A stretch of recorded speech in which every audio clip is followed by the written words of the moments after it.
Good afternoon, everyone, to this School Education Gateway online event about implementing impactful and scalable online teacher professional development. My name is Benjamin Hertz, and I'm Pedagogical Manager of the Teacher Academy on the School Education Gateway. We have quite a full program this afternoon, covering two panels and a conversation with a Teacher Academy pilot teacher. So I want to jump right to the welcoming speech, and it is a great honor to welcome to this event Mrs. Themis Christofido, Director General for Education, Youth, Sport and Culture at the European Commission. So without further ado, Mrs. Christofido, over to you. Good afternoon. I'm very pleased to welcome you to this online event, focusing on the possibilities of online professional development. I cannot but start by commending the incredible efforts made by all education stakeholders, especially teachers, throughout 2020. The sudden change to online education and training was far from simple. You have shown great resilience and determination. In the recent months, restrictions on travel and physical meetings and the increase in teachers' workload have often compromised professional development of educators. It was therefore very important that the School Education Gateway has been fully operational, providing teachers with support and development opportunities in these unprecedented circumstances. Now, what more can the whole education sector do than to adapt? Online and distance learning is not a new phenomenon in adult learning. Still, learning is a social experience. We cannot ignore human desire to be in a shared space, to observe practice firsthand, and to collaborate closely and spontaneously with fellow professionals. We need to implement blended mobility of professionals in such a way that new learning formats can enrich the traditional inverted commas, learning experience. I think we all agree that e-twinning has truly made ground in fostering online teacher professional development. The e-twinning platform has never stood still, and this year had to further adapt its own approach with a fully online conference. The School Education Gateway Teacher Academy has been offering massive open online courses for over 4 years now. It has developed its own pioneering model. It does not merely invite individuals to test themselves with online materials, but in a truly European collaborative spirit, it encourages professional dialogue and peer reviewing of school strategies and of learning plans. I am pleased to formally launch today the research report that investigates the impact of these courses on European teacher practice and professional identity. We will use these findings to further improve the offer of courses. I also invite you, policymakers and teacher educators, to be part of this movement, to look together to the future of education. Apart from what we can offer, recognition is highly important. We need to make sure that teachers' time and efforts devoted to professional development are indeed recognized in a formal way. So what practical steps can we take at national and European levels to achieve this?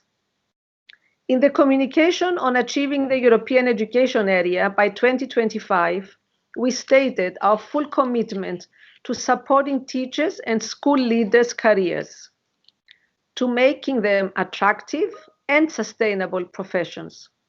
This includes guidance for national career frameworks and support for increasing the number and quality of teacher learning mobilities. We also plan to support the creation of networks of teacher education institutions. These Erasmus Teacher Academies will be launched with the first call for proposals under the Future Erasmus program early next year. We will discuss with existing institutions and teacher associations how to develop this initiative. I also believe that the online teacher academy on the School Education Gateway should be fully integrated in projects building the new Erasmus teacher academies. We have remained in close dialogue with European ministries of education throughout 2020 in order to support their decision-making and the exchange of good practices. Their main concerns include the need for teachers to receive professional development on specific topics.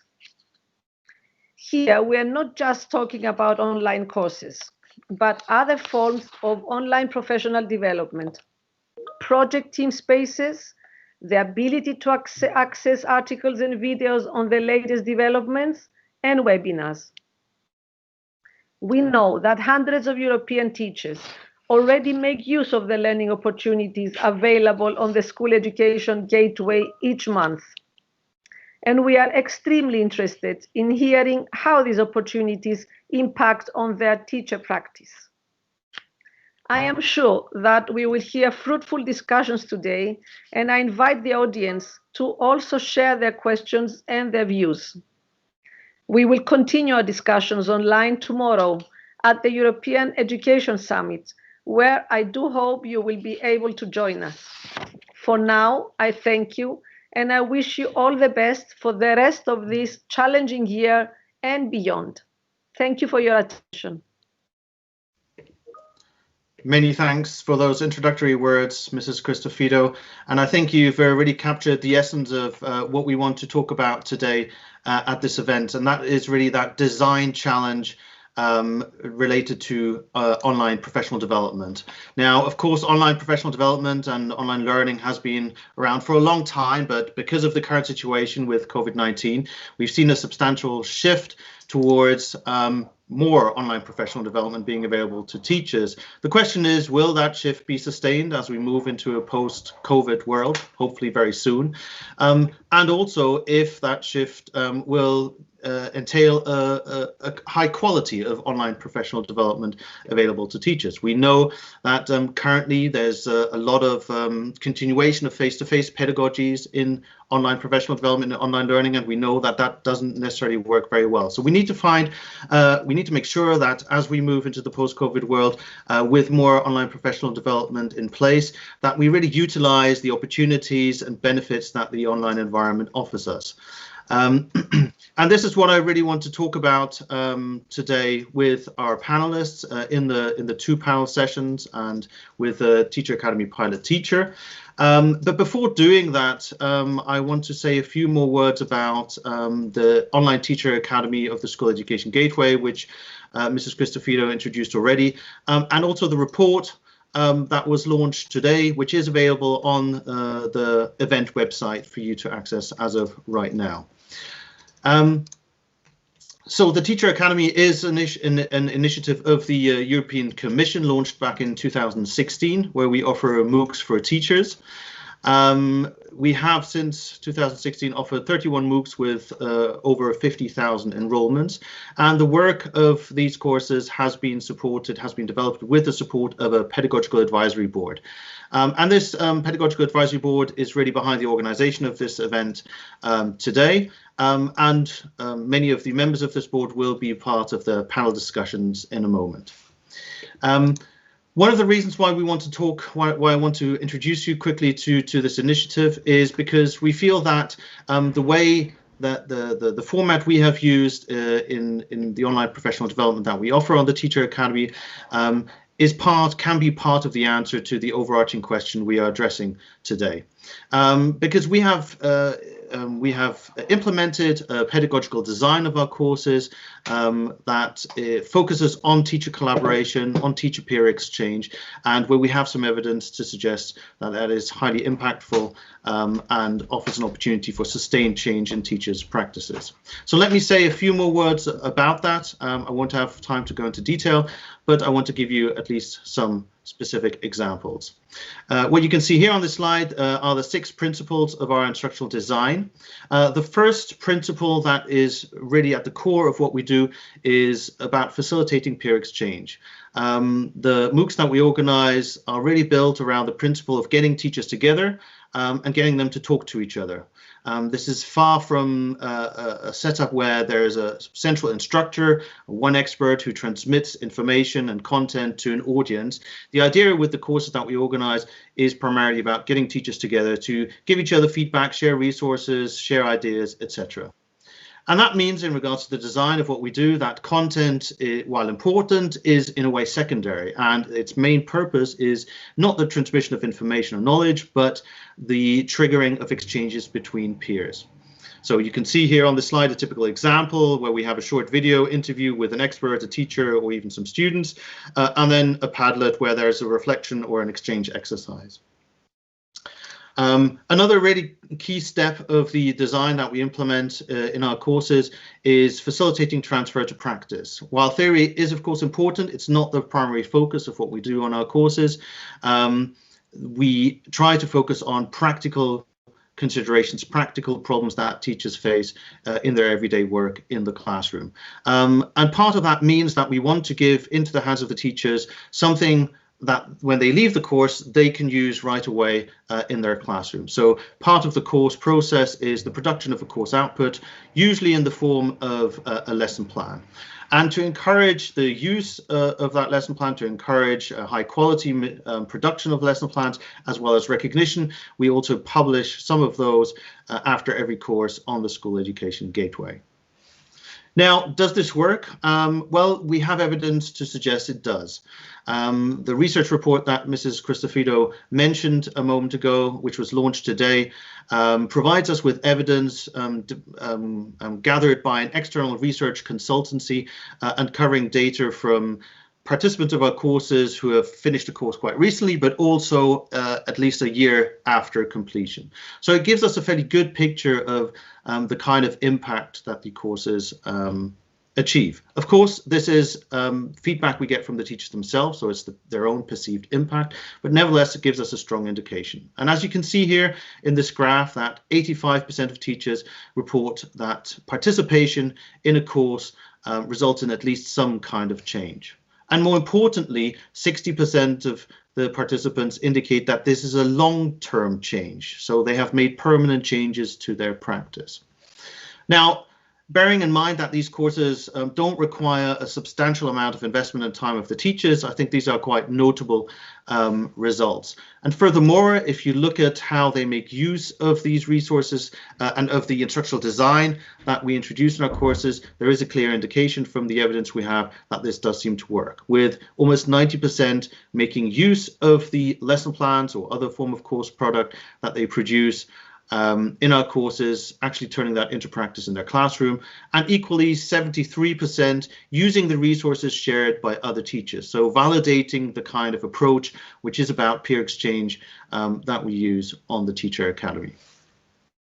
Now, of course, this is just one example of how you can organize online professional development. We feel it offers some answers, or it supports some of the answers when addressing the question that we want to talk about today. The work of the Teacher Academy is, as mentioned already, supported by a pedagogical advisory board, 3 of which members are part of the panel that I want to talk about. Who I want to talk about this key question about how we can design effective online professional development for teachers. So unfortunately, we have to report that our colleague Anne Gilleran, who's a senior advisor and pedagogical manager for the eTwinning Central Support Service, cannot join us today due to a family emergency. But I believe we have many participants also from the eTwinning community with us here, so feel free to add your contributions and ideas into the chat. Yes, as we move into the panel discussion. So I'd like to take the opportunity to welcome the other 3 members of our panel, of our first panel today. Daniela Tasic-Hansen is a consultant in e-learning pedagogy and a project manager at the National Danish Knowledge Centre of E-Learning, who also run professional development for teachers. Dana Lorillard is Professor of Learning with Digital Technologies at the Knowledge Lab of the University College London Institute of Education. And Madeleine Murray is National Coordinator for CPD Design with PDSD Technology and Education, part of the Irish Ministry of Education's National Professional Development Service for Teachers. A warm welcome to the three of you. This is the question that we want to address in our panel today. How do we design effective online professional development that meets the needs of teachers and other school staff? So the first question I want to direct to Madeleine. Madeleine, can you tell us a bit more about the situation in Ireland? How has COVID-19 impacted teacher professional development in Ireland, and where do you see the opportunities and challenges of this new situation? Sure, and good afternoon, everybody. So in Ireland, I suppose speaking on behalf of the PDST, which is the national provider for of support services for teachers at first and second level, what we have seen, I suppose we saw initially a move online for all of our services. So we would have been already providing online courses and resources, and as well as webinars. So we looked at moving everything online, including the support that was previously provided by our advisors in Irish schools. So they moved to an online platform also.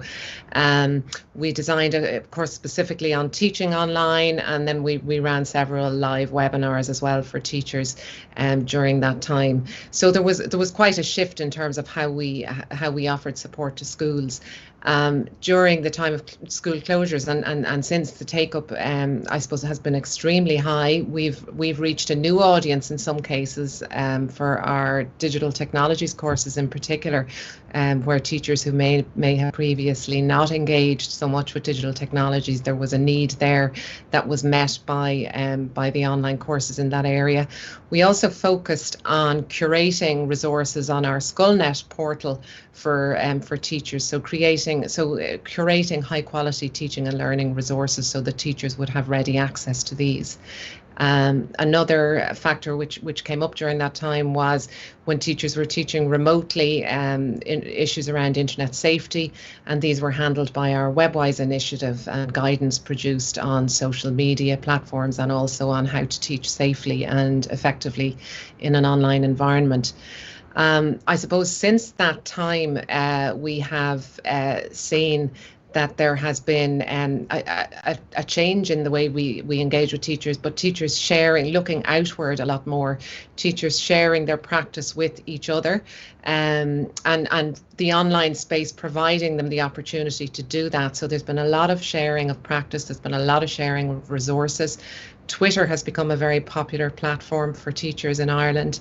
There's a hashtag EdShareIE, which became hugely popular during school closures, but that has continued to be the case. So that has been a real positive development during this time. In terms of challenges, I suppose one of the challenges we are seeing now is that teachers are, many of our teachers are very tired teaching in this environment where students are socially distanced and wearing masks, and trying to teach in those contexts is quite difficult. So it's finding a balance to, where we can support teachers in that way. And I suppose one of the casualties as well is that it is a little bit difficult to teach in constructivist and collaborative ways when students are socially distanced. So that would be a focus of our work at the moment, would be supporting teachers in that area. I think an opportunity for us would be to look at the services we are now providing fully online, and even though schools have been back in their classrooms in September, we're continuing to provide all of our services online. So I think it's looking at how we provide a framework of CPD to schools in a blended way, and harness what we've already done in terms of providing more offerings online and providing a framework of CPD to schools. Many thanks, Madeleine. That sounds like you've done a ton of things there, and let's hope we keep those as we move forward into the post-COVID world. I'm curious, Daniela, is it a similar situation in Denmark? Do you also see this kind of fatigue of the teachers now with online professional development, or the online sphere in general? Yes, hi everyone. Yes, I think we have the same picture in Denmark. The teachers have been working very hard, very hard, and now I think there's not only of online teaching, but the situation in general. People are a bit tired. But I have to say, I also see some teachers, I recognize the sharing of practice, some teachers that are looking at how can I use what I've learned in the past period in my future teaching. So that's a positive. In regard of teacher training organizations, I think a lot of teacher trainers have had a very difficult time because of the situation, not being able to meet face-to-face on site.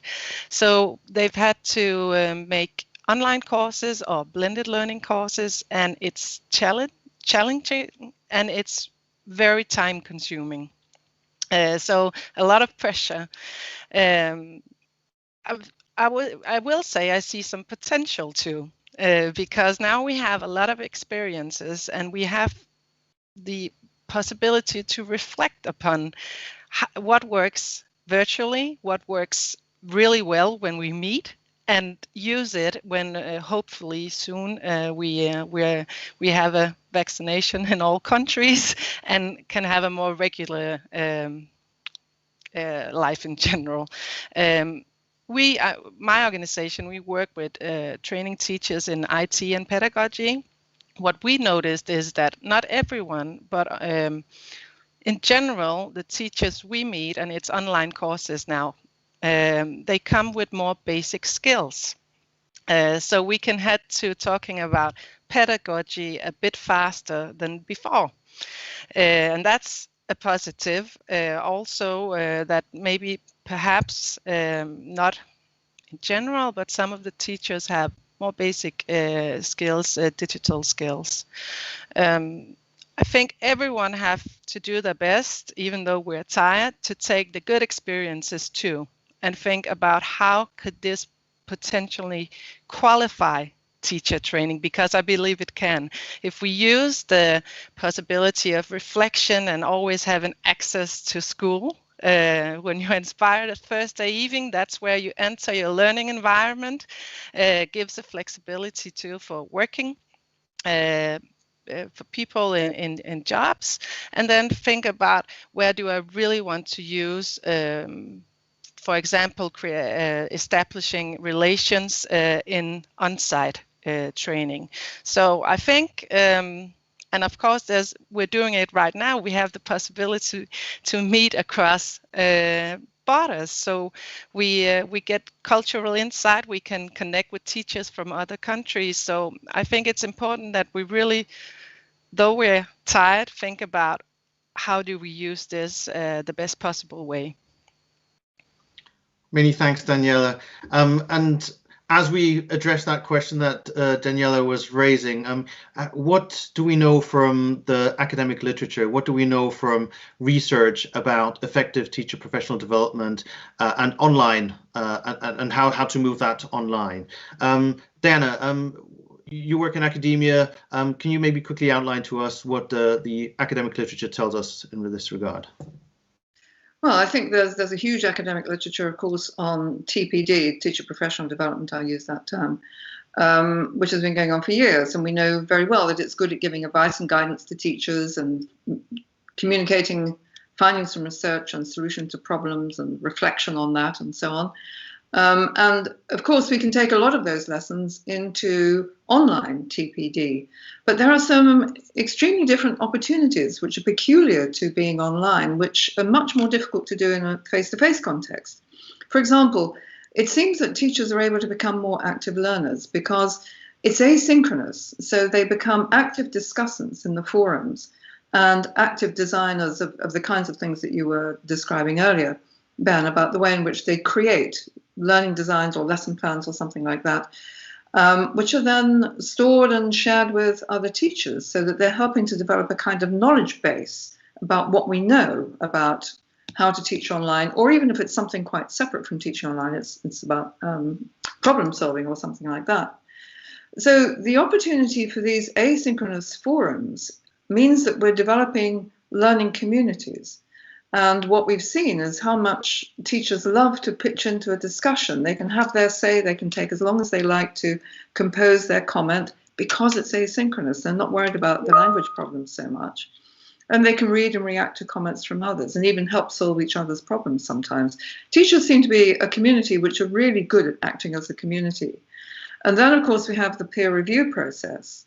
And we've seen how valuable this is to teachers and how good they are at sharing their ideas and reflections and commenting on what their peers are doing as well. And that process of peer review then helps to cultivate this kind of shared sense of what the community is learning together about whatever the particular teaching problems is, and of what counts as high quality online learning in particular. So it's building it's a sense of a common community approach to digital pedagogies. And then another aspect I think is proving to be quite important is that MOOCs go beyond the usual certificate of attendance, which is common to professional development, because it requires a bit more of participants. So the Teaching Academy courses, for example, typically finish by asking participants to submit a final product, like a lesson plan or something. And then some of those, which are particularly good and get high peer review scores, are then selected to be published on the School Education Gateway.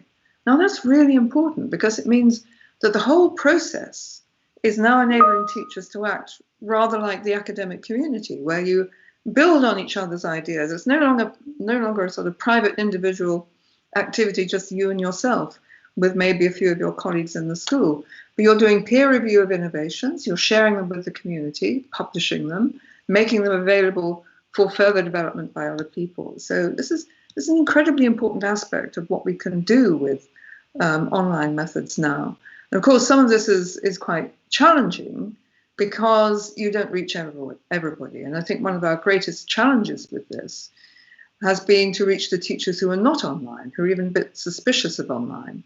And so that's one of the areas where we try to encourage those who are there with us in the online space to set up their own study groups and do some research on that. And the Teaching Academy has done some excellent work on that, which I think is going to be published soon. But those lessons we're learning are extremely important for the future of the way in which TPD develops, I think. Many thanks, Diana. I think you've touched upon a whole range of issues which we want to pick up in a moment again. But I want to focus a bit more on this community aspect and bring teachers together and talking to each other. And you suggest, yes, teachers are very active and very good at the community thing, but it's also up to the teacher educator to design that quite purposefully and meaningfully. So I wonder, Madeleine, from your experience, can you maybe elaborate a bit on how we can ensure that teachers collaborate and exchange in a meaningful way as part of online CPD? And maybe you can also elaborate a bit further on the other point that Diana highlighted, that transfer to practice. How do you do that in your practice in Ireland?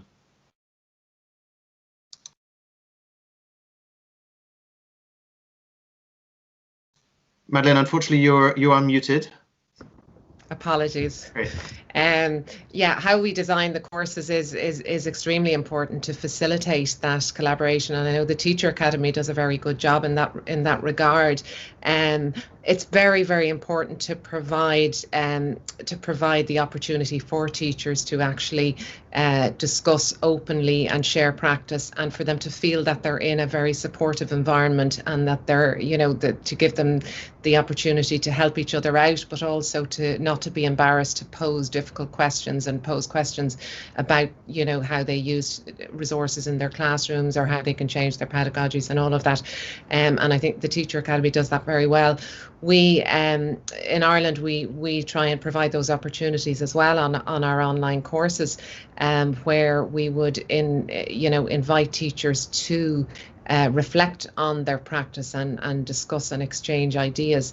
It kind of links in with the whole transfer to practice, in that having authentic opportunities or authentic activities in a course and designing digital resources are really important design factors in a course, that teachers actually come away from the course with a resource that they can use in their own classroom.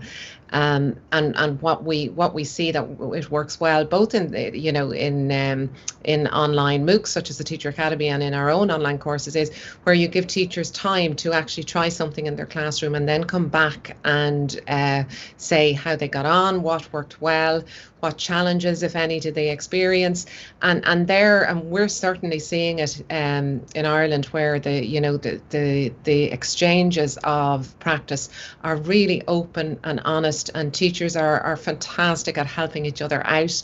But it's all about providing that forum to them and giving them an incentive, if you like, to come back and share their experiences, because it can be so valuable in terms of their own practice to be able to do something in their classroom and come back and share how they got on. I would say in many ways the online space enables that, as Diana was saying, more so than in the face-to-face, where traditionally you might have a 1-day or a 2-day event, and then it's over and the teacher goes back to their classroom. And I know with the best will in the world, it's sometimes very difficult to remember what you did in the course, and let alone to try something out in your classroom, because you have all the other pressures. But actually in the online space, you have such flexibility. You can have a 1-hour module every week. You can have space in between for teachers to try things out and come back. And I think our experience, and I know on the Teacher Academy as well, having things spaced over a number of weeks in an online environment certainly allows you that flexibility for transfer to practice and meaningful engagement, which is really where all the really strong learning happens online. Great, many thanks, Madeleine. I want to come back now to another point raised already by Diana, and that's really the engagement of those who are more skeptical or who maybe lack digital competence. And I see here in the chat someone mentioning that people are getting a little bit fed up with online. Daniela, can you maybe say a few words about that? How can we engage teachers who are more reluctant to join an online training, online course, or whatever other format that might be? Any experience that you have in that regard? Well, I have 10 years of experience with that, actually, but I think it's a hard question to answer. First and foremost, I have to say, maybe we should stop considering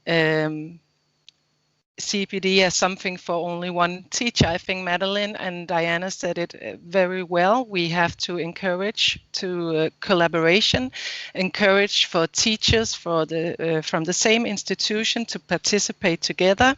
And in an ideal world, the management, the school leader, everyone is involved at home, talking about how do we try the things you learned, how do we implement it into practice, and so on. And one more point is we have to think about how we talk about not having the digital skills needed. It should not be something that's embarrassing or shameful. We have to talk about it in a constructive way and address it. And that's also a job both at home, but it's definitely also a job as someone providing teacher training. So that's a perspective to have. How do we meet the teachers that might be skeptical because they lack digital skills? So that's one thing. The other thing is we have to provide high quality online courses. I think you mentioned the Teacher Academy, all the work put into thinking about individual reflection, collaboration, how they have a learning diary and a concrete product they can try out at home, everything that makes it high quality. And it sounds simple, but for teacher training providers, it's necessary to take the time, discuss the learning approaches you want to have in play in your online course, discuss the pedagogy, the designs, and use the time needed to provide a good online course. And hopefully, and I think most likely, it will be a mix. You will have online courses, you will have blended learning courses, you will have unsigned courses when it's needed. But we all really have to think about, when we talk online courses, the high quality. And so when you presented with an online course as a teacher, it's not second best compared to meeting on site. It's actually just as good, and maybe depending on subject matter and the content, even better. So 2 answers to one question, perhaps. A big responsibility for teacher training providers to make high quality online courses that are more than a text, a video, and a quiz. And we have to talk constructively about and find ways to meet teachers that might lack digital skills. Yeah. Many thanks, Daniela. And I think really the key thing that you mentioned there is also depending on the situation, depending on the subject matter. So really making sure that we utilize that plethora of different formats, online, on-site, blended, whatever else it might be, to ensure the highest quality for what we're trying to achieve. And that's something we're going to pick up in a moment again. And I see a couple of points in the chat also to that effect. But I now want to come back to you, Diana, and really raise a question that's relevant in particular for the policymaker audience here today. And that is, what can policymakers do to support teacher educators to develop more diverse and accessible CPD formats online that nevertheless maintain a high quality? What is needed to achieve that? Well, I think the first thing I'd say is a very simple 3-word exhortation, I suppose, which is trust the teachers. And when you think about everything we've all been saying already in this meeting about how fantastically the teaching community has responded to this extraordinary, unheard of emergency that we've had this year, they have been incredibly inventive, and they've done it with very, very little help from the professionals, from education departments in universities, for example, have not come up and stepped up to this challenge to help them at all. They've done it pretty much by themselves. So I think there has been a history of teacher professional development, which is a bit like doing it to the teachers. And we have to reverse that completely. It's doing it with the teachers, a form of collaboration. So don't expect that anybody can tell them what to do. It's much more a process of orchestrating the way that they can work together collaboratively as a kind of academic community to discover the new knowledge that we now need. So supporting more of the kinds of asynchronous online formats which the Teacher Academy has pioneered, and then using these to orchestrate that collection of ideas and discoveries from teachers, which then enables them to build this new knowledge of how we all do online learning, and Ben showed some examples of that. And we can use those same online courses then to support them in doing the action research and the peer review that builds validated knowledge. So that's a big shift in the way we think about planning teacher professional development in this area. Where is the knowledge of this? Where is it other than with the teachers themselves who are learning every day in the classroom and in the online context as well, how to do this? That's where the knowledge is developing. Now it needs to be shared. So they need to be turned into a different kind of teaching profession that can work in this much more collaborative way. So let's recognize that by creating this much more collaborative and productive, constructivist form of teacher professional development. Many thanks, Diana. I think that's a very powerful message, and your trust the teachers comment is appreciated, also very highlighted by many participants in the chat. And I think that's a very nice way to close at least the first part of this panel discussion. And I want to turn now to my colleague Hannah from the European Commission, who's also been monitoring the chat. Hannah, what's been happening in the chat? What questions are there for the panelists to address? Hello, Ben. Hello to everybody from the European Commission. Yes, as you say, this idea of trust the teachers has really met with a very positive response with our participants. Other things that they certainly are agreeing with is this sense of being not only a little bit fatigued by online learning and by perhaps professional development, but perhaps a little bit of a fear that they may be forced into this way of working in the future. And of course, there's a lot of agreement of the fact that there has been a shift, but the best thing to do would be to find a balance and to try and identify what has worked well and to carry that into the future. There was a very interesting comment that was also noted.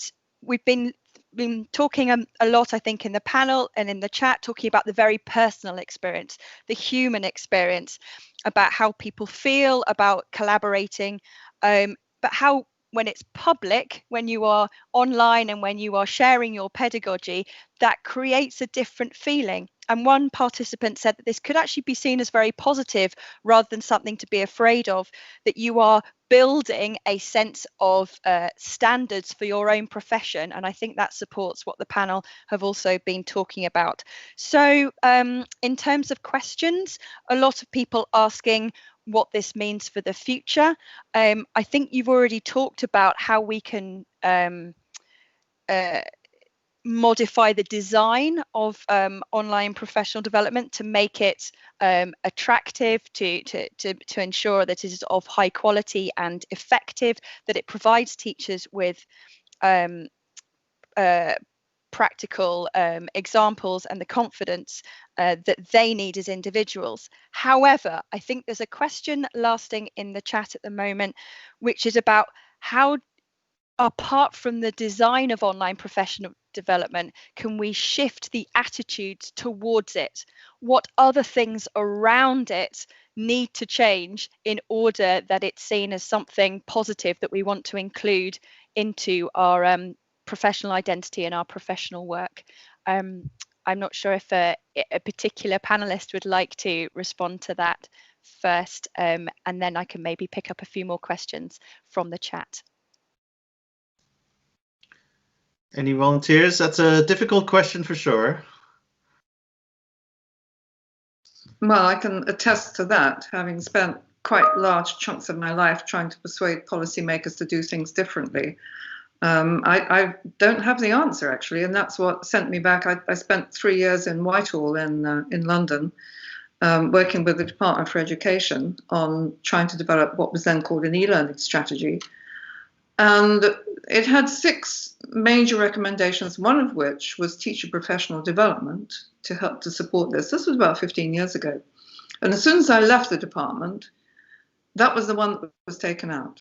The very one that was almost the most important thing. The whole thing hinged on teachers being better supported in being able to do this.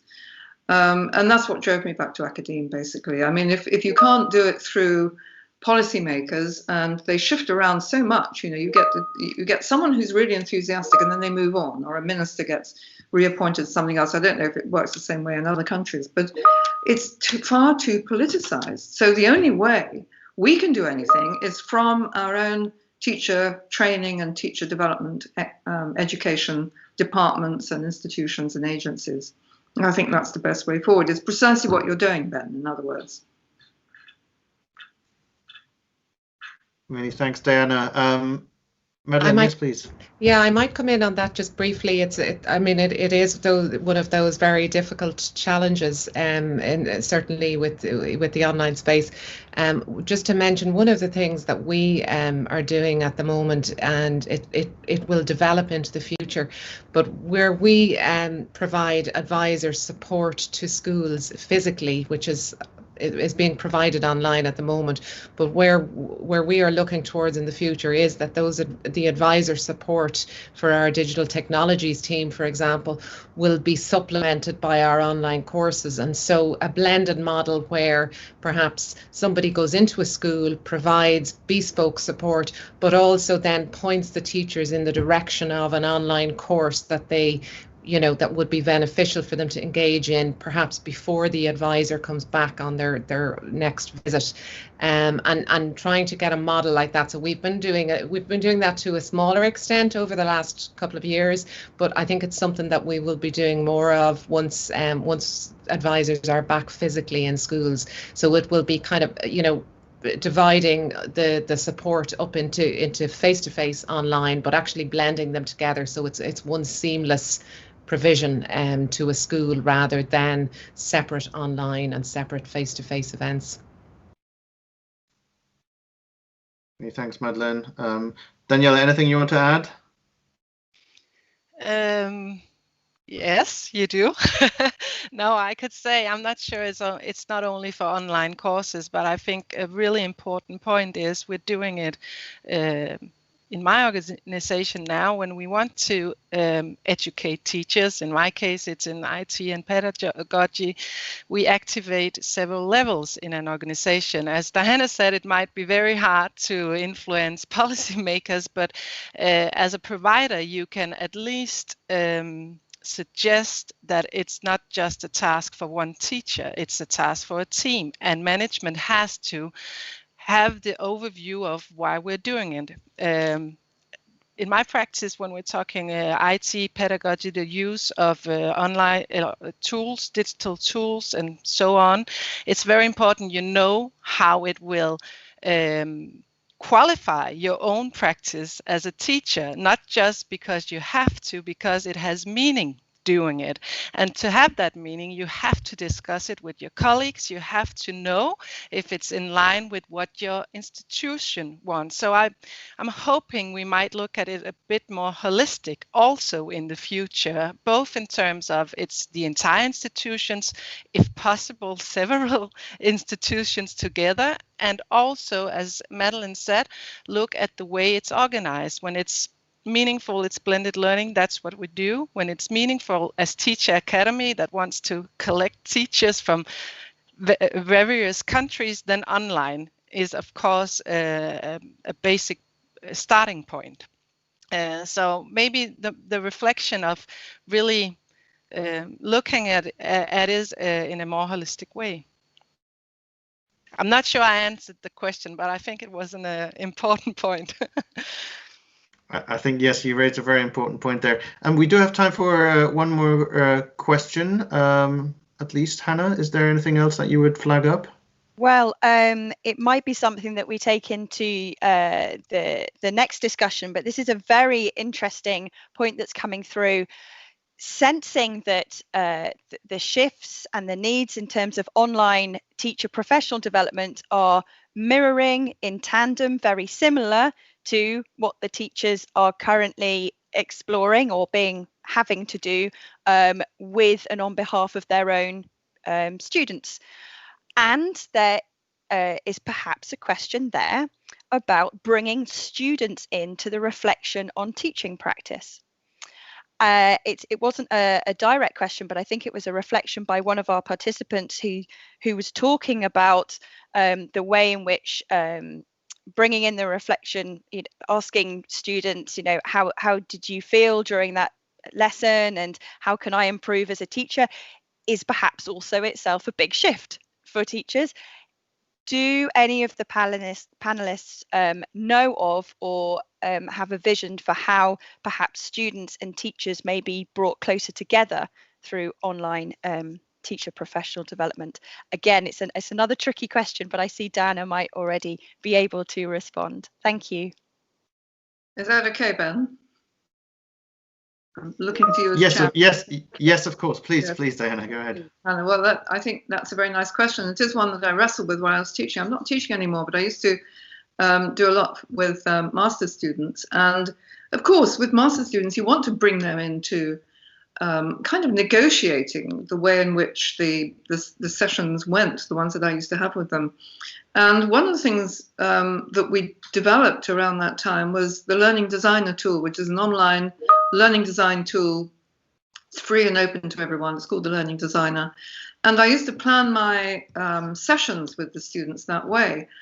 And that makes your lesson plan a kind of digital object. And each section of the lesson plan has a notes section underneath it, which can be for the teacher to say, why am I doing this particular design this way? But I used to use that also for giving it to the students and asking them to comment on each of those stages. So there was a little kind of panel where they could comment on my plan for that session. Now, of course, the plan often didn't work at all. It didn't pan out that way. But it gave them the opportunity to sort of commentate on the pedagogy and the usual things that we have. On Moodle, there's some standard kind of survey, and it was the usual, 5 points on scale on, how good you were and a few comments and so on. But this was really detailed. And that kind of engagement of the students with how I'm expecting them to be doing things, what I'm planning, and then their reactions to that was much more useful than any survey I ever did. So I think tools a bit more like that, which really engage the students in the parts they play as well as the parts we play in the learning process. I think we need more things like that. Many thanks, Diana. Something from Madeleine or Daniela, who very, very quickly want to add to that, and then we need to move on, unfortunately. There are quite a few more questions coming in the chat at the moment, I see, but maybe we can pick those up also in the second panel later on. Is there anything you want to add, Madeleine? Very quickly, just the question around the students reminds me of our digital learning planning process in Ireland, which is part of our school self-evaluation process. And one of the really important aspects of that is student voice and surveying students and asking them about pedagogies and teachers and what they like and what works well. And that has been a really important factor in terms of schools evaluating their practice, both in terms of digital learning, but overall school development and improvement. And the student voice is seen to be a very important aspect. So I would fully support any online activities in that area. Great, many thanks, Madeleine. Final quick word from you, Daniela, or are we okay to move on? Okay, great. So many thanks to all the panelists. We're going to move on then to our next session of this event. I'm just going to put my slides again. And actually it picks up quite nicely from quite a few elements that have been mentioned in this discussion that have been coming up in the chat. And that's also addressing some of the challenges or downsides of the purely online environment. And the kind of challenges that we, for sure, are experiencing at the level of the Teacher Academy with the MOOCs that we offer. And I want to talk about some of these challenges and how to address these challenges with a teacher who has been working with us for the last 2 years, Elena Pezzi from Bologna, Italy, who has been working on a pilot project which is trying to address the challenges that you can see on the slide here, because we are very aware that there are significant challenges, and these are just some of them. One is that there is simply a lack of awareness, or if there is awareness, there is a skepticism about the effectiveness of taking a course at an international level in a language that's not your native language, just purely online, etc. There's an accessibility issue, which we've also addressed partly already. If you don't have the digital competence or the self-regulated learning competence to participate in these courses, well, you can't really benefit from them. And then the final point, which we're also trying to address with the work here, is to see how we can offer some form of recognition to the teachers who participate in these courses, because that is often lacking, and it's something we'll pick up in the final panel as well. So in order to address that, we have introduced this pilot project for the last 2 years on the Teacher Academy, where we try to couple the MOOC with its content and activity, and then the international community that it generates, with a school-based community in the form of study groups that exist or that take the course together, that take the MOOC together, and that runs in parallel to the MOOC. And the results of that have been really fascinating, really interesting, and that's what I want to talk to Eleanor about today. Yeah, to Elena Pezzi. So a warm welcome to you, Elena. Thank you for joining. Thank you for joining us. There we go. So yeah, Elena, can you tell us a bit more about what you have done in the past 2 years in this kind of blended approach to using MOOCs in schools? Okay, so first of all, thanks a lot for inviting me to share my experience. Well, I have to say that the experience was really positive, engaging, and from my point of view, it gave a lot of positive feedback. Well, the implementation of the case study, I ran this project both at school and regional level. And as for the school level, I worked with a group of teachers of my school, and we took a MOOC together. What I have to underline is that the majority of the teachers who took the MOOC had never taken a MOOC before. They never participated in a MOOC. And this group of teachers, the first experiment was with a group of about 25 teachers, and they were of different subjects and different level of language skill and ICT skills. So what you stressed before, it's true, because at least in Italy, a lot of teachers don't feel at ease with English language and also with ICT language.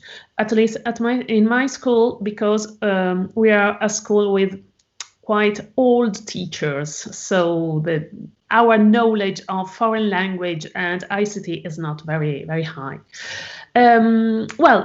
How did I work with them? The development of the case study was the following. We met once a week, one meeting per week, to follow the development of the modules of the MOOC, of the course. So during 4 weeks we met regularly once a week, and during these meetings, these face-to-face meetings, I summarized for them the main concepts. I tried to reschedule the path, the global path of the MOOC. And the aim was to facilitate the following of the contents of the MOOC, because as I said before, the majority of the teachers were a little bit afraid. They were shy. They didn't feel at ease in plunge immediately in the wider community of European teachers. So I divided them, I split them into groups, and they worked in small groups, and in each group there was a teacher, a colleague who knew better ICT and or English language. So they could follow the MOOC together, they worked together, and this helped also from the point of view of time. Teachers often say that they are out of time, they are very busy. So having a regular meeting, face-to-face meeting, helped them to follow the MOOC and to complete the MOOC, because a lot of teachers say that they start the MOOC with a lot of willingness, but they cannot end it, complete it, because of lack of time. Another very important experience was to experiment the contents of the MOOC with their students in class. And to do that, they did it individually, but also through sharing with their colleagues. We invented this new lemma, kind guests, because a colleague went to another colleague's class to observe, to see the development of the implementation, the experiment, and the put in practice of the content of the module itself, of the activities. So my colleagues asked for a last meeting out of the 4 scheduled to share the results of their experimentation in class. The same structure, I adopted the same structure at a regional level, but there the group of teachers was more experienced one. There were teacher trainers also, and they could spread this way of this kind of study group throughout the region, in their schools or within the network of teacher trainers they belong to. So, and the second step during the lockdown was the same, the blended learning, but the face-to-face meeting were replaced by online meeting, but also always together, and we did that. And in the second part, I was helped by middle management staff. I mean, the group of first teachers who took the first study group with me, and they helped me to implement the second part of the study group. Many thanks, Eleanor. I mean, from what you've been saying, this has really touched upon all those key challenges that I mentioned at the beginning. In a way, it's helped the teachers who lack the confidence, who don't have digital competence, who have language issues, or who are maybe a bit skeptical, and has brought them on board for the first time to try out one of these courses. And if I understand right, this has a knock-on effect that you're doing it again in your school, and these teachers now are even helping you to work with further teachers. So it's exactly the kind of dynamic that we were trying to achieve. Why do you think this model worked so well in your school? Well, I think that it was positive because they felt more at ease. They felt helped in their struggle to complete the course. As I said before, they were quite shy to interact in the wider community, but with the help of the group, they could do that. They could enter the forums or the different activities. As I said before, again, working in small groups, they could help each other. They could overcome their lack of competences, of skills, and having a tutor who oriented the path, who summarized the main concepts, also was helpful for them. Another positive aspect is the support of our headmaster or our regional general director of the regional office. So as what was said before, we felt that we were important and we were doing something important for the improvement of the whole institution. So this also was a very positive aspect. And also the fact that they could implement in class, they could put in practice what they have learned in the MOOC, during the MOOC, which supposed that the second experience was more successful, because if the first group was about 25 teachers, the second one was bigger. We were more or less 70 people taking the MOOC, and it was positive because those who took the MOOC the first time, they took it again the second time, and they are now autonomous in a way to follow MOOCs individually, because I think that the majority of teachers are a little bit, well, they need a plus of support to be autonomous. So not all the teachers of my school demonstrated the same willingness. So this could be the room for improvement in my school. But we were quite a big group, so I was very happy with that. Great, many thanks. And what advice, and if you could keep it very brief if possible, what advice would you offer to other teachers, teacher educators or school leaders who might want to replicate something like this? What's really crucial in that setup? Well, I think that the first crucial aspect is the support of the headmaster, or in my case, the regional director, the general director of the regional office. So again, what we said before, school leaders should think that what the teachers are trying to do, are trying to learn, is important for the general, for the global improvement of their institution. And on the other hand, for teachers, feeling supported by their headmaster, headmistress, is really something that make them feel important in the progression, in the implementation of good practice, best practice at school.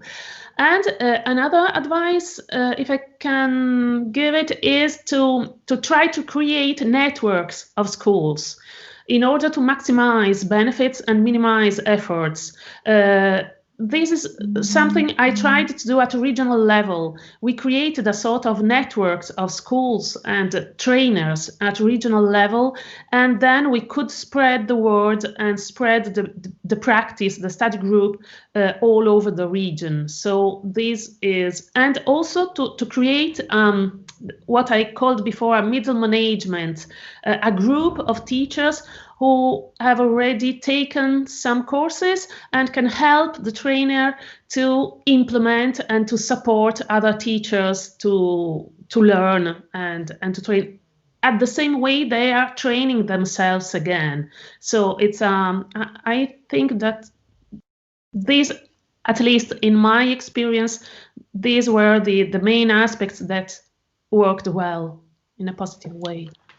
Many thanks, Eleanor. So maybe in just one or two sentences, just targeting the policymakers and the audience, what kind of things would you suggest do we need or do teachers need to implement something like this a bit more systematically at a systemic level? What can policymakers do to support this type of work?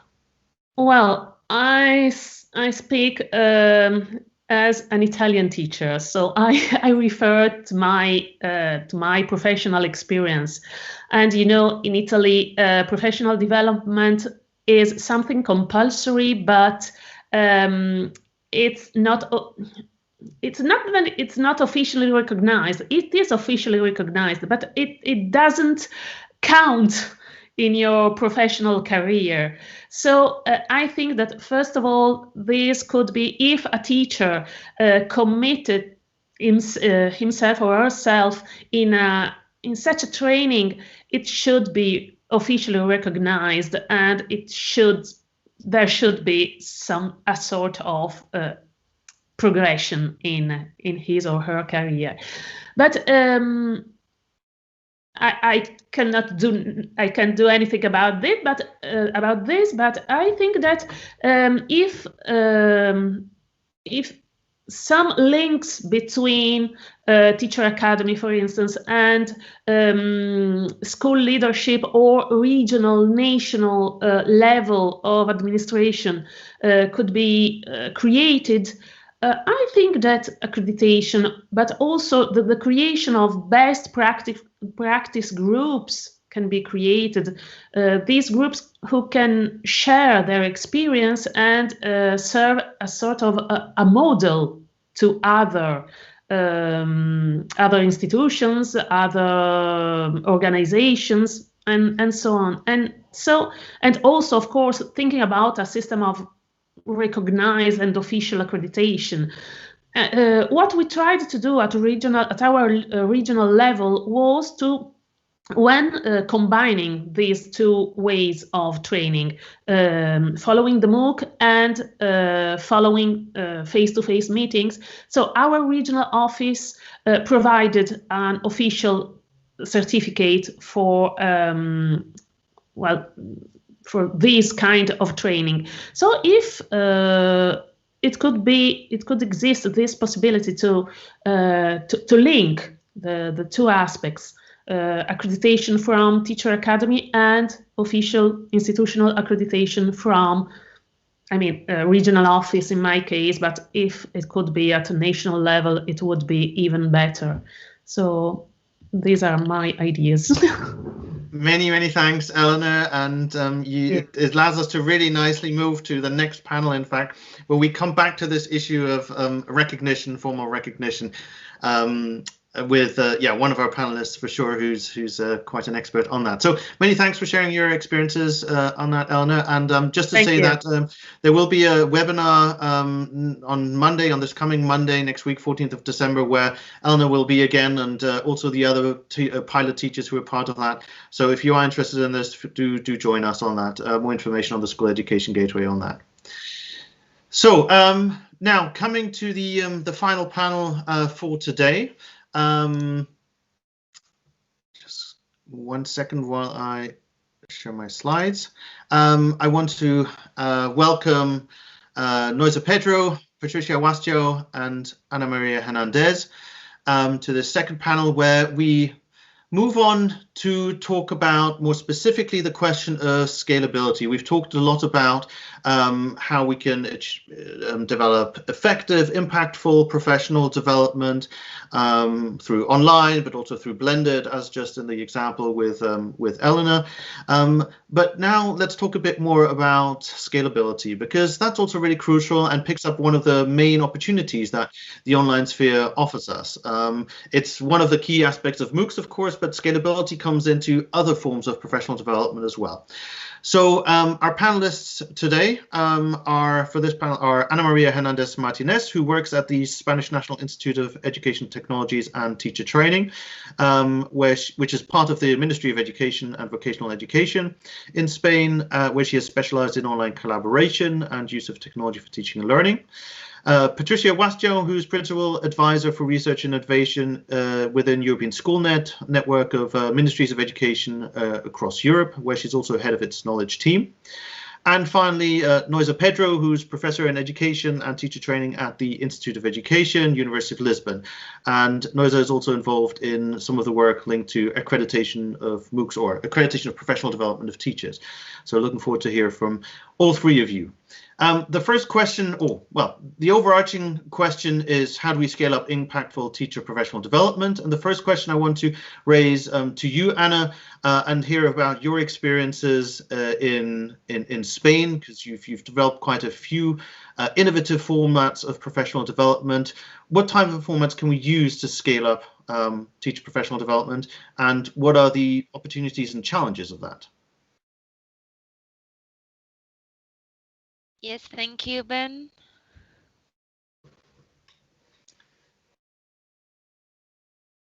You should be able to control the slides. Okay.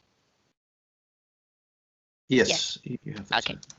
Thank you. Yeah. So, hello to everybody. I'm going to present our training offer from the INTEF, the National Institute of Educational Technology and Teacher Training in Spain, which is part of the Ministry of Education. First of all, I wanted to highlight the fact that our online offer is closely linked to the development of the digital competence. It was already mentioned in the previous panel that it is important to develop the digital skills and competence in teachers. And when in all our online courses that you can see here on the right side, you will see what areas, as you can see on the other side, the 5 areas of our common digital competence framework for teachers are going to be developed when completing and when developing these online courses. So it is important that both are linked and teachers know how they're improving as well their digital skills while completing an online course. So we've got as our main formats, we've got our online tutor courses. I will explain a bit later.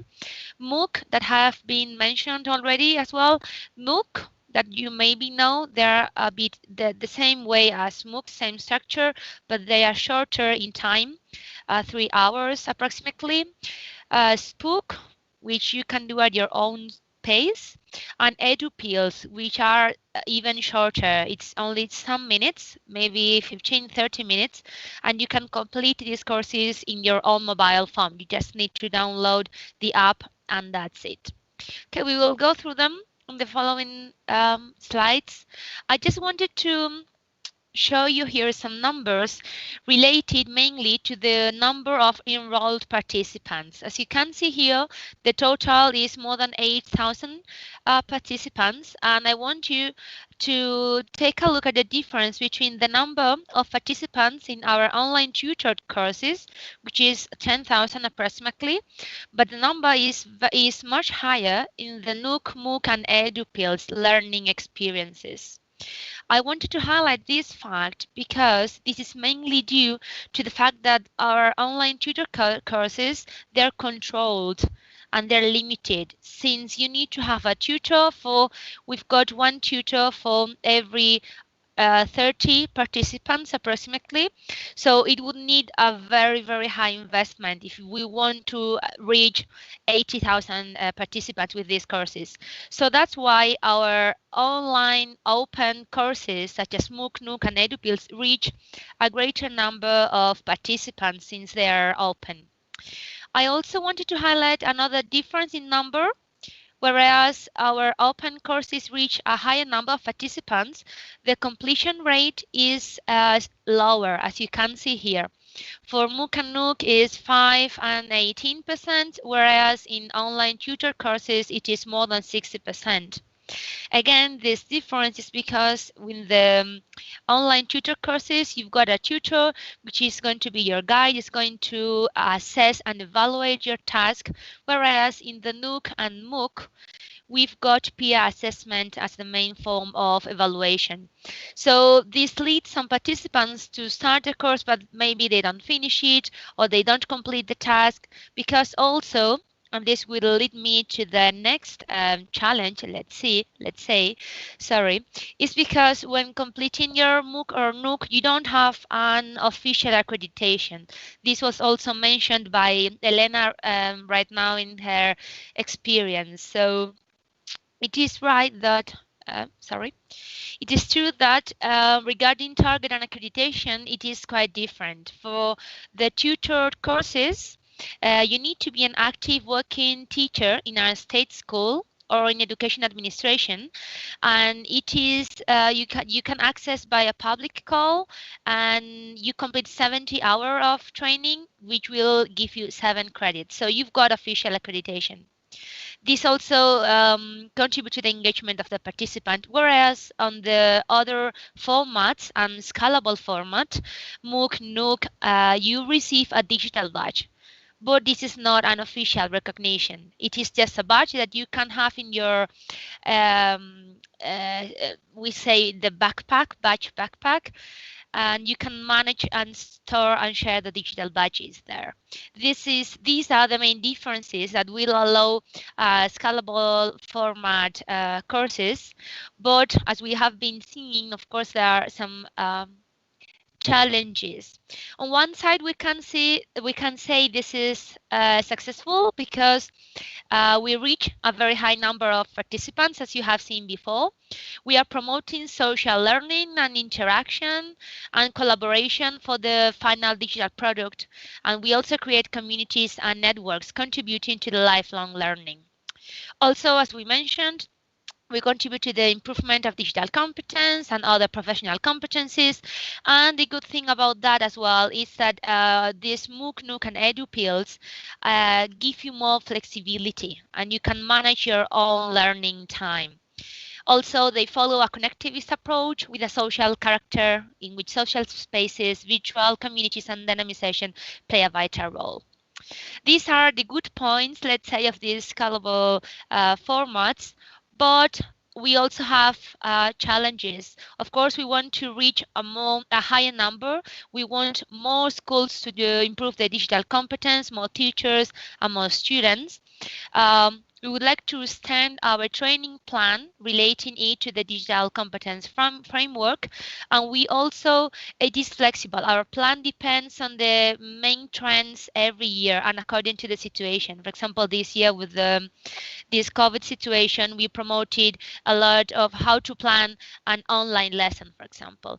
And the last one, and already mentioned, as I said before by Elena, is the official recognition, which is also and still a main challenge. We do not have official recognition for this MOOC and NOOC. We just have these digital badges, but we are trying, and it's still a challenge to achieve an official recognition. Maybe with blended learning, this could be a solution. We're working on that, and of course, it's one of the main challenges that should be addressed for teachers mainly. Many thanks, Anna, for that. Our experience, yeah. Thank you. Yeah, many thanks, Anna, for that overview. There was a question regarding EduPills, and if you can elaborate on those, but we'll come back to that when we have some time for question and answer at the end. So yeah, so I think that gave us a good overview and also really introduces some of the key questions that your fellow panelists will address. So I want to come now to, hold on, I need to take control. I want to come now to Patricia Wastio to address the next question of this panel. How can we ensure that teachers actually engage and fully benefit from these new formats? Because as Anna was saying, the participation, well, the people, a lot of teachers start or enroll in these courses, but not necessarily many finish. And I saw a comment in the chat that talked about the importance of personal support. Now, at European SchoolNet, you've been working on a project which, to a certain extent, directly addresses that question. So I'd be curious to hear more from you about this. Sure. Good afternoon, everyone. The question of how we can increase participation and retention of teachers and student teachers in online learning environment like MOOC was precisely the question at the core of the teacher policy experimentation that has been run across 10 countries with the support of the Erasmus program.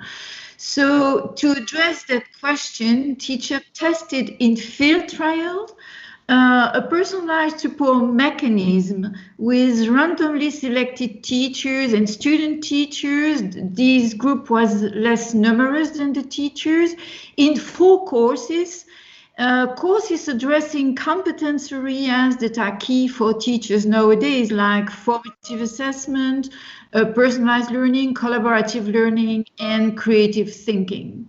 So the personalized support mechanism that has been tested in field trial was made of 9 different interventions based on triggers and actions. So triggers were based on information collected on each participant about prior experience and also about the way they behave during the course itself.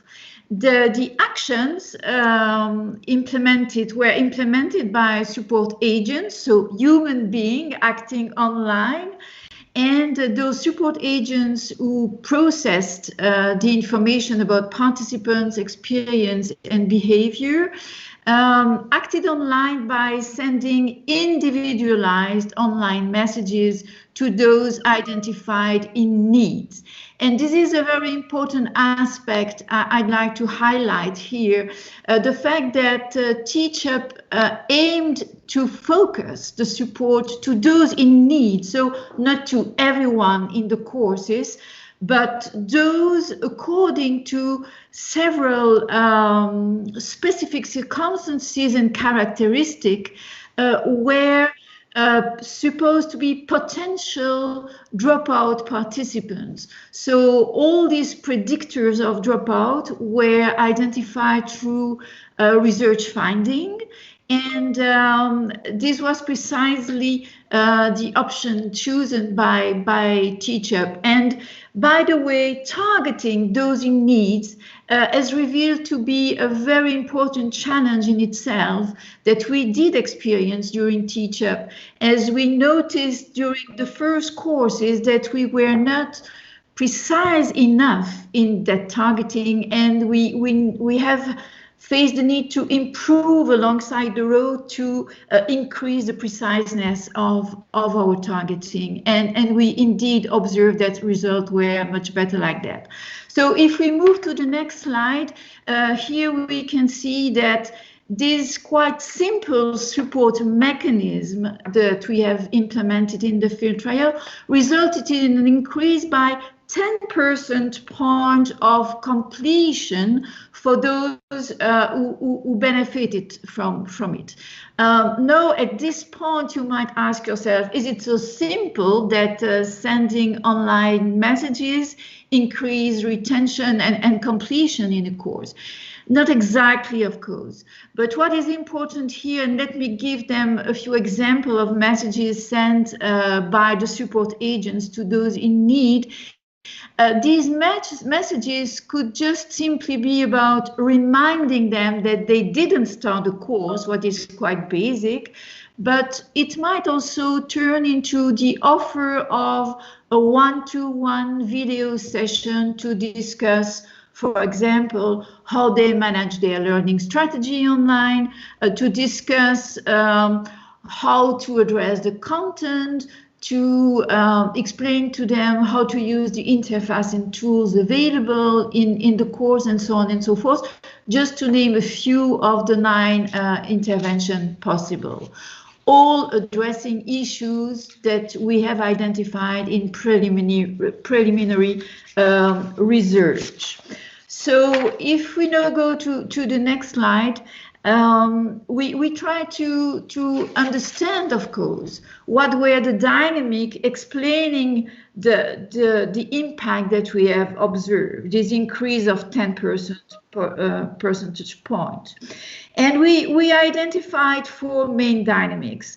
One is the sense of being observed, so reproducing in a way the sort of interaction and social control between that you can observe in face-to-face environment, meaning that what you do, you realize as a participant, even in an online environment, that what you do is noticed, and is noticed in relation to your own single personal behavior. So for some participants, this process, this dynamic has even been perceived a bit negatively as feeling a sense of control, but it was useful for some. And some look at it from a much more positive point of view, and felt a sort of not being left alone in the course, realizing that someone was there to help.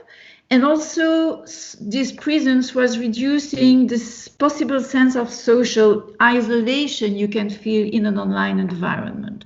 A third dynamic that was at stake is the prompting aspect. So just to be reminded that you have to start and you didn't start yet your course, or that you need to submit an activity that you didn't yet submit, might really represent useful help, even if basic, but useful help for teachers, possibly also student teachers, participating to such kind of online courses in the middle of many other activities and with very limited time available.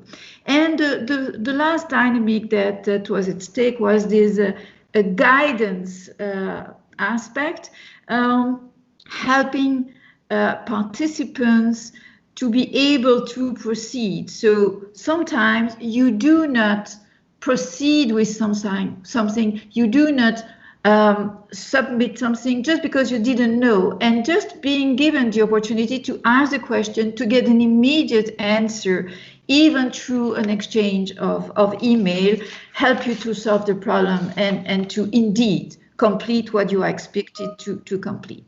If we go to the next slide, we can hear, I'd like to summarize here the advice we can give on the basis of this policy experiment to ensure that teachers engage in MOOCs type of learning opportunities. And there are here 6 hexagons representing 6 areas where it's interesting to act. The first group of action to take is to indeed support the newcomers. It's first time, usually they participate to an online course and they don't have prior experience, they don't know exactly how to manage their own way of and their own strategy in learning online. So it's helpful to address them directly. Also to reach out the non-starters, as I already mentioned, just reminding them that they should start. Also generate this feeling of there is someone somewhere looking at what you do, but as much as possible from a constructive and positive sense, just to break this sense of isolation and possibly also activate this sense of a sort of you committed to do something, so let's try to be supported to do it. And the importance of also offering such kind of one-to-one support session. You do not have to be afraid when you offer such kind of online courses to online such modality, as it is not so much necessarily in demand from the point of view of the participant, but what is probably very important is that they realize they are just offer that this kind of one-to-one session and this personalized way of being supported. But just realize that if you want to implement all that, you need to plan from the beginning the collection of information enabling you to identify the specific needs and possibly the preferences of the participants. So you need to do it also in a non-anonymous way because it is personalized, so you need to know who is looking for what, and also in a fully transparent way for the participants to be fully aware of it. Another area that is promising in ensuring teacher engage with MOOC is to offer diverse support mechanism.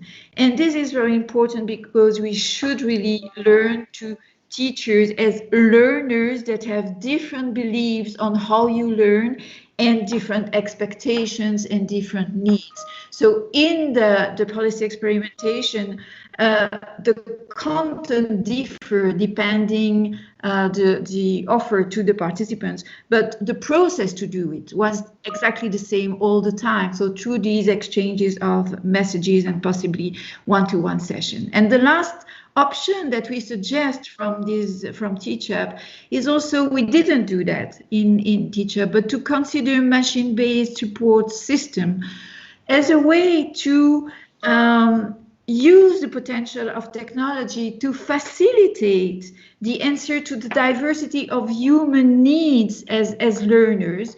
So it's not to define one massive solution reinforcing the one-size-fits-all approach, but all the contrary, to use the potential of the technology to personalize what is able to be implemented. And these are the main lessons learned from the TeachUp policy experimentation. Many thanks, Patricia. I think some very important messages for those colleagues here at the event, working in particular on MOOCs, but also in other scalable environments. And I think that's really the crucial thing, that this model that was used in TeachUp was scalable. It was focused on scalability. There were a couple of comments in the chat which highlighted the importance of feedback, of not being alone. And that's always been a challenge of that personalized feedback. And that's always been a challenge in that sort of scalable, in that MOOC environment. So this offers some key pointers in how we can achieve that. Many thanks. Now, unfortunately, we are running a bit out of time, but we do have one more speaker here on this panel and addressing that very crucial point about accreditation that was picked up a couple of times earlier by some of the speakers and also in the chat. So I want to come now to Noisa Pedro and address this question to you. Why are many of these new formats that Patricia, that Anna have been talking about not formally recognized, and what can we do to address this? Hello, Ben. Hello, everyone. It's nice to be with you today discussing this very relevant issue. This is not new, but this is very relevant nowadays, and it will be even more in the future. So I think that we have to become aware that in the last years, a significant increasement was found in the number of teachers who get involved conscientiously and autonomously in informal and not recognized professional development activities. So a big part of them are conducted online, through online collaborative communities, through online conferences and webinars, as well as massive online open courses. These are developed locally or nationally, but a significant part of them is international. And these two aspects, the fact that these activities are developed online and in an international setting, are the reasons why most of these training actions are not aligned with the rules that each country have for the certification and the accreditation of teachers' continuous training activities or in-service training. So why are most of these new formats not formally recognized? I would say that countries had the need to develop national regulations and quality standards for the recognition of teachers' continuous professional development, CPD, and for their career progression. And this is critical. This is very important, and we cannot ignore or remove these rules, especially for teachers' sake. So because we are talking about career progression, this is critical and should be considered with very, very careful. But some of these rules, I also see that they do not suit the flexible format that these online training activities assume. For example, I need to think about the reality in Portugal. Teachers' training activities, most of them, they have rules that are difficult to be respected by the type of impactful and scalable online training solutions that we are talking today. I would like to share with you some examples. So by default, teacher training activities are based on face-to-face format. And I would say that this is a reality in most of the countries. They also allow online training, but this is an additional solution, not the main core of teachers training. At least I think this was the reality before last March. Since then, I would say that many countries, and Portugal inside of those countries, decided that teachers training activities were allowed to be conducted fully online. Another issue is the ratio between trainees or teachers and the trainers. So in Portugal, we have a ratio of 20 teachers per trainer or 30 teachers per trainer, but there is a ratio that must be considered and respected. The limit of hours is also relevant, so we have a limit that goes from a minimum of 12 hours until 15. This can be flexibilized, but there is a limit. Also, the concept of attendance. This is based on the idea that the trainees or the teachers must be present in at least 2/3 of the training sessions. So a rigorous process of attendance record is developed. And this means that when activities are conducted online, this puts pressure on trainers to develop more activities based on synchronity, so synchronous activities, in order to fill this requirement of attendance. Also, the assessment process and the grading methods, they are based on traditional practices, I would say, that it's difficult to say it in another way. So it's based on tests or individual assignments. And these might need to be developed in a written form. It is required that even if it's not proper to do it in a written form, so the assignment needs to be presented in a face-to-face session. And this is not really something that we can do in a MOOC solution, right? Where most of them are based on peer assessment, and peer assessment is not recognized as valid for legal issues. So these rules were developed for ensuring quality. Those are relevant, but I would say that some of them are very difficult to see as suitable as we expect it to be, thinking about online scalable solutions. So I do see a need for change, and I think that all of us see the need for change in that. I would like also to share the idea that in Portugal, presently, it is possible for a teacher to have a MOOC recognized, or even other international fully online training formats, like taking part of international project meetings from Etwinning or Erasmus+. This is possible to be recognized, but the process is not automatic and it's not clear. Some teachers know that they can do it and they present all the documentation that is required, but some teachers don't even know they can do this. So I see this to be something that needs to be changed in the future. And indeed, we are aiming to do this in the future, mainly, I would say, in the next year, 2021. We think about starting a national project, I would say a pilot study, and having MOOCs recognized and certified officially as a new format for teacher training. This study will be developed with a group of teacher training centers, specifically selected for that, and they have to make us completely ensure that they have the opportunity of fulfilling two requirements.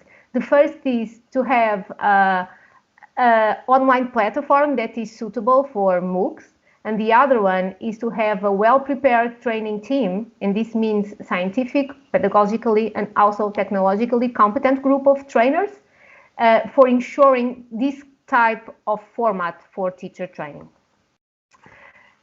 So this is what we have been doing and what we have has in our agenda for the next year. Also, I would like to address the second question, and that is what we can do collectively to address this issue.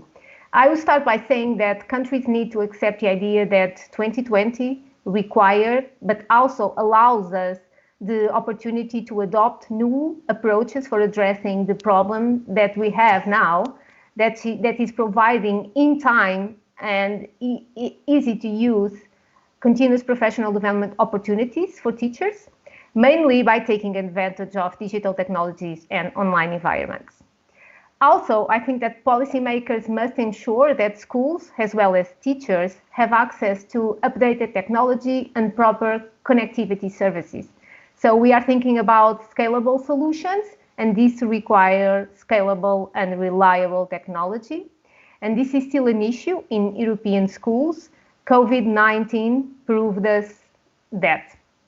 Additionally, I think that ministries of education, as well as all the organizations involved in regulating CPD, need to accept the idea that they need to review and update their regulations. I think this is critical. This is a critical truth, and we cannot move aside from that. Secondly, I would like to see that the institutions that provide MOOCs for teacher training, as well as other impactful and scalable online teacher training solutions, they need to take into consideration the rules that different countries and different regions have regarding the accreditation of teachers training. Also, I would like to add an idea, and personally, I would like this to be something that we take with us for the next years. That was to see a movement similar to the Bologna process that was developed in 1999, so many years ago, in which 29 countries worked together to ensure the mutual recognition of higher education qualifications. And I would like this to be developed in teachers' continuous professional development. This is already established in initial teacher training or initial teacher education. So I think we should take a step forward and try to think about common standards and regulation for teachers' continuous professional development. Thank you very much. Many thanks, Noza, and I think what a very important and powerful message right at the end, a Bologna process for the recognition of teachers' professional development activities. We were planning for a quick Q&A session at the end, and there's been quite a few comments in the chat, but unfortunately we have run out of time. So I'm going to pass on now. Well, first of all, thank you very much to you three panelists for, I think, there's some very, very interesting insights there. And if you've been following the chat, also very much echoed by the participants there. In particular, I would say the issue on recognition being recognized as a primary issue, and also the bureaucracy around offering teacher professional development. Many thanks for all the contributions, also in the chat. I want to pass now for the closing statement again to my colleague Hannah from the Commission. Over to you. Thank you very much, Ben. This has been, for myself personally, professionally, an incredible afternoon, and I hope you have all enjoyed it as well. Typically, what we would do in December at the end of a year is we would look back and be grateful for all the people and events that have happened that have shaped us. We know it's been a very interesting and unexpected year. I hope that this afternoon has been an opportunity for us all to take a deep breath and to have a look back and think what we can actually be thankful for. Firstly, on behalf of the European Commission, we've actually got many thanks to make right now. Firstly, for this event, for the chair, for all the panelists, for the support team that have made this possible. There has been so much food for thought and expert perspectives from around Europe that I think we're all incredibly grateful for. So thank you very much for taking the time to join us.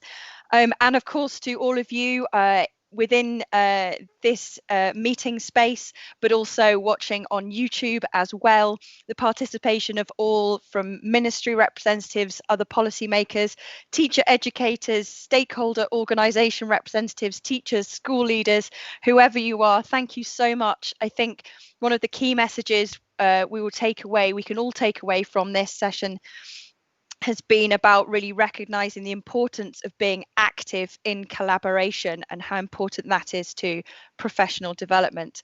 Our Director General mentioned that the Erasmus programme will look to support this in the future, particularly in bringing together teacher education providers closer in terms of collaborating around the new possibilities for teacher professional development. Another keyword I think we can all take away is recognition, and that's the concept that we finished with this afternoon, that this is also key about valuing online professional development. Part of a much broader shift in education, shifts in attitude, shift in understanding, shifts in confidence, in competence, about blending different approaches to teaching and learning. And this is certainly something that we as the European Commission want to work on more closely in the future. Thank you all. If you took part in the Digital Education Action Plan online public consultation and gave us all of that really rich feedback about what we can improve, what we can better support. We really value that, and we want to take that forward also. Thirdly, to think about again why we are here. It is because we all want to improve the diversity and the support for teacher and school leader careers, ultimately for the benefit of all learners. The motivation, competence, the opportunities to grow and to go on a professional journey are all vital, and we must all strive to remember that. I think we do. Perhaps there's ways in which we can work with the wider community to also develop that understanding. So thank you so much to all those who are currently engaged in that kind of work in your own country, at a local level in your school. Perhaps if you've joined us as part of the ET 2020 working group schools, those supporting e-twinning, those supporting the School Education Gateway, our heartfelt thanks at the end of this year in particular. And thanks to those who worked on the research report, which has really built, like the Teach Up project, some really important evidence that we can all use across Europe to develop in this field. So a lot to be thankful for, hopefully a lot to look forward to as well. But from the European Commission, we would like to wish you all the best for a peaceful and restful end to this year and a courageous start to the next. Thank you.